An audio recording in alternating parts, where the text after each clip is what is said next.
Jeg tror ikke, der var nogen af os, der havde regnet med, at vi skulle stå her i dag et år senere, hvor da vi samledes hjemme i mit køkken, og jeg havde taget kontakt til Kenneth Husum. Jeg tror, vi var 8 stykker, så synes det er utroligt godt, at vi skal være så stor en flok i dag. Men jeg tror ikke, vi havde været så naive og regne med, men når vi kom i avisen med vores historie, så kunne det jo egentlig godt se, at det var galt og begynde at rette op på tingene. Men det eneste vi fik til start, det var jo faktisk benægtelser af alting. Det var i 2010, at der ikke havde været styr på sagsbehandlingen, og det var bragt op nu. Og de havde jo indført en ny sygedagpengestrategi, som muligvis skulle køres lidt på plads, men ellers skulle der være styr på alting. Ja, lige præcis. Senere synes jeg dog, at vi kom lidt længere i vores... Jamen, det bliver jo egentlig et politisk virke. Og vi kom nogenlunde i dialog med arbejdsmarkedsudvalget og enkelte politikere derfra. Og vi kunne jo også se, jamen altså, det vi har fået ud af det indtil videre, det var jo en periodisk uvildig borgerrådgiver. Vi har fået 2 personer i Sygedagpengeforum, hvor der også er repræsentanter fra fagbevægelsen og jobcenter. Og så har vi jo egentlig fået hul igennem til nogen i arbejdsmarkedsudvalget. I hvert fald Erik Markvad, som har vi fra SF, som har vist stor interesse i vores problematikker, og flere gange har været mødt op til Syg i Silkeborg. Og så har vi jo egentlig oprettet vores sygemeldt, et frivilligt initiativ, hvor de sygemeldte møder op normalt hver tirsdag fra kl. 10 til 13 til uformelt samvær eller foredrag. Og så vil jeg gerne gøre reklame for tirsdag. Hver den første i måneden mødes vi jo fra kl. 19 til 21, ja, for ligesom at give dem mulighed, der er i jobprøvning eller noget andet, give dem mulighed for at komme op også. Så har vi været så heldige på tirsdag, der møder vores tidligere borgerrådgiver Susie Schaldemose op for at fortælle generelt om systemet og for at høre, om der er nogle sager, hun kan bruge i hendes speciale.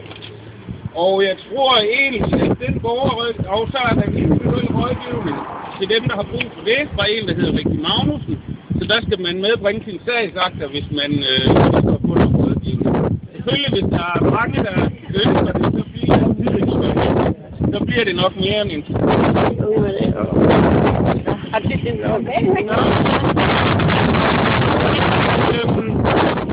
Jeg ved i hvert fald, at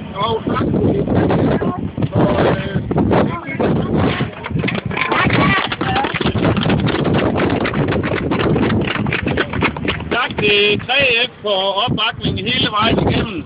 Og man må sige, at Enhedslisten har også bragt en hilsen til i dag, og de har også været gode til at skrive op. Nogle af de eneste har ikke haft nogen kommentar til det, vi ville, men synes, det har været et utroligt godt initiativ. Så ved jeg, at 3F og Silkeborg har muligvis en fælles problemstilling. Fordi vi kan jo godt få hul igennem til arbejdsmarkedsudvalget, men der er jo en, som er god til at spille på violinen, som Pernille siger, og egentlig jo gerne benægter fakta, og egentlig omskriver de fleste nyheder, så arbejdsmarkedsudvalget måske får et forkert indtryk af, hvordan tingenes tilstand er på jobcentret. Og Michael Målø, han plejer jo at sige, at jeg tror, at han er politikernes skjold, så længe han egentlig forsvarer og siger, at der ikke er noget til. Jeg er godt tilfreds med ham, selvom de godt ved, hvordan tingene står til. Og hans typiske bemærkning, det er, at vi følger bare loven. Ja, og hvis man er utilfreds, så beklage. Og han synes jo også, at Erling Frank, formand for arbejdsmarkedsudvalget, at borgernes retssikkerhed, den kan jo i hvert fald, den findes jo i hvert fald i beskæftigelsesankenævnet. Så man kan altid anke sager, hvis man ønsker det. Der er større fokus på borgernes retssikkerhed. Og så er der jo også mange, der har haft møder med Michael Målø og Erling Frank, hvis de synes, at sagen ligesom var kørt i sporet, eller de gerne vil banke på det. Og de fleste har jo også fået et rigtig godt indtryk, når man har jo så selvfølgelig konstateret, at det også har været en gang fra de varme lande. Der er jo generelt ikke sket ret meget. Det er vi kan se, der sker mest, det er jo egentlig hos dem, der er stået frem i pressen og fortalt deres historier. der er nogle af dem, der har fået en rigtig hurtig afgørelse. For nyligt sagen med borgeren, der skulle have elektrochok, hvor han jo egentlig gerne vil have et flexjob, men så lige pludselig har fået sin pension. Og så er det jo også meget godt, hvordan man bruger de små budgetter på jobcenter. Altså man giver en borger en pension, i stedet for at give ham det flexjob, som han egentlig gerne havde set. Og det leder os jo ind på en kedelig statistik for Silkeborg Kommune. Efter sygedagpengeperioden obligatoriske 52 uger, så har de jo stor fokus på at få os videre i systemet. Mange mener jo, at det er fordi, de har fokus på en hurtig tilbagevendelse til arbejdsmarkedet. Vores påstand, det er jo så, at kontanthjælpsmodtagerne er stadig stigende i kommunen, samtidig med, at de længerevarende sygemeldinger, de så falder. Og det vi mener så, er det fordi borgerne overflyttes på den billige kontanthjælp, eller i generelle tilfælde til fuldstændig selvforsørgelse. Det vil sige, at man ikke får nogen offentlig støtte overhovedet. Og det kan jo være utrolig hårdt, at en sygemelding står uden noget indtægtsgrundlag overhovedet. Og særdeles hårdt for familierne, ikke også, Vinnie? Jo, det er meget hårdt. Det har ikke mere selv. Nej.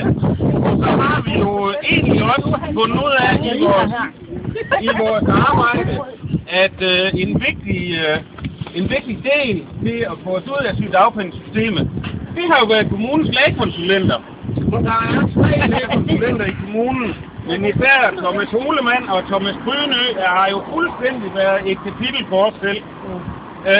De har jo blandt andet videre forskrifter end dem fra Beskæftigelsesministeriet.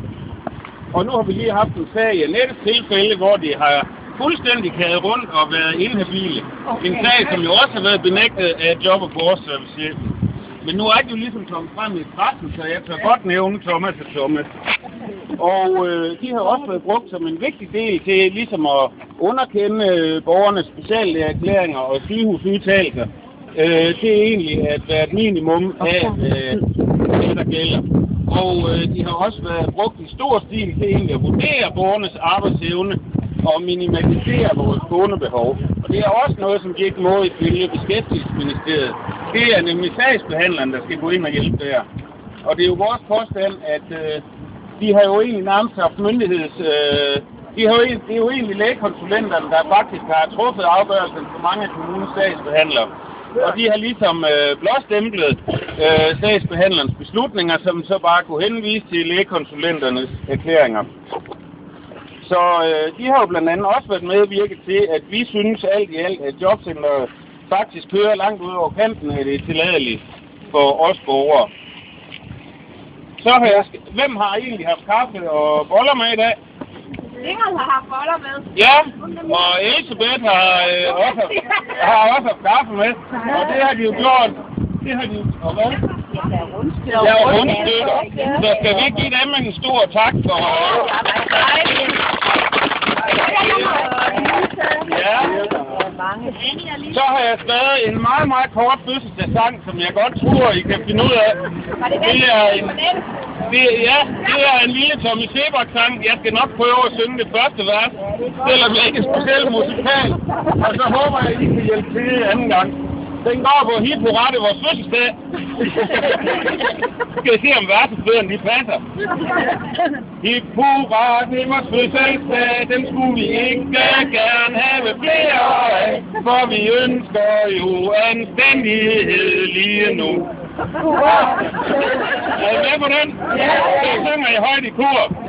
Hip Hurra, det er vores fødselsdag, den skulle vi ikke gerne have flere af, for vi ønsker jo anstændighed.